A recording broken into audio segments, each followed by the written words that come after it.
Cécile Jouve, je suis chef de produit chez Atlantic. Je m'occupe plus particulièrement des produits de ventilation et je m'intéresse à la qualité de l'air intérieur et le bien-être des occupants. L'Observatoire de la qualité d'air intérieur, qui a fait une étude entre 2003 et 2005, a révélé en fait la présence de plus de 100 polluants dans l'air intérieur. Premièrement, on rencontre des polluants à l'intérieur du logement qui sont spécifiques à l'air intérieur, c'est-à-dire qu'on ne les retrouve pas à l'extérieur. Et le deuxième point, c'est qu'ils sont présents en quantité 5 fois supérieure à celle de l'extérieur. En fait, l'air intérieur, il est en interaction avec son environnement. Le premier polluant, déjà, c'est l'occupant. C'est-à-dire que le fait de respirer, on émet du CO2, de l'humidité. Les animaux de compagnie peuvent également dégager des allergènes qui sont mauvais pour la santé.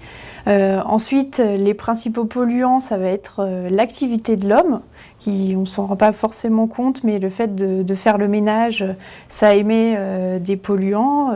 Le fait de laisser sécher son linge dans le logement, il faut savoir qu'une lessive, c'est à peu près 1 litre d'eau.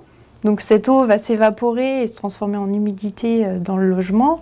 Le fait de prendre une douche, ça libère également beaucoup d'humidité avec de la condensation qui peut apparaître sur les murs ou les fenêtres. Le fait de faire la cuisine, ça émet du benzène, des particules fines. Ensuite, on a les meubles, les matériaux de décoration.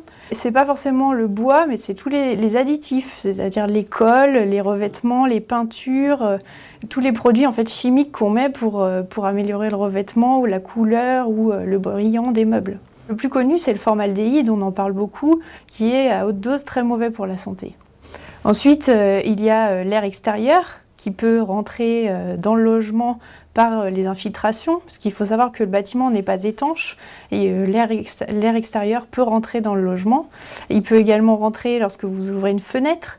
Donc l'air extérieur, on peut retrouver des pollens, des particules fines. Les particules fines aujourd'hui, elles sont principalement dégagées par le trafic routier, la combustion des systèmes de chauffage. Si vous n'avez pas de système spécifique de ventilation qui traite l'air avant qu'il rentre dans le logement, vous aurez les polluants de l'extérieur dans votre maison. Ouvrir la fenêtre, ça va participer à renouveler l'air de la pièce. Donc évidemment, quand vous ouvrez la fenêtre, vous allez aérer votre pièce pendant un certain temps, alors qu'en réalité, votre maison elle a besoin d'un renouvellement permanent et complet de l'air, pas uniquement la pièce que vous ouvrez.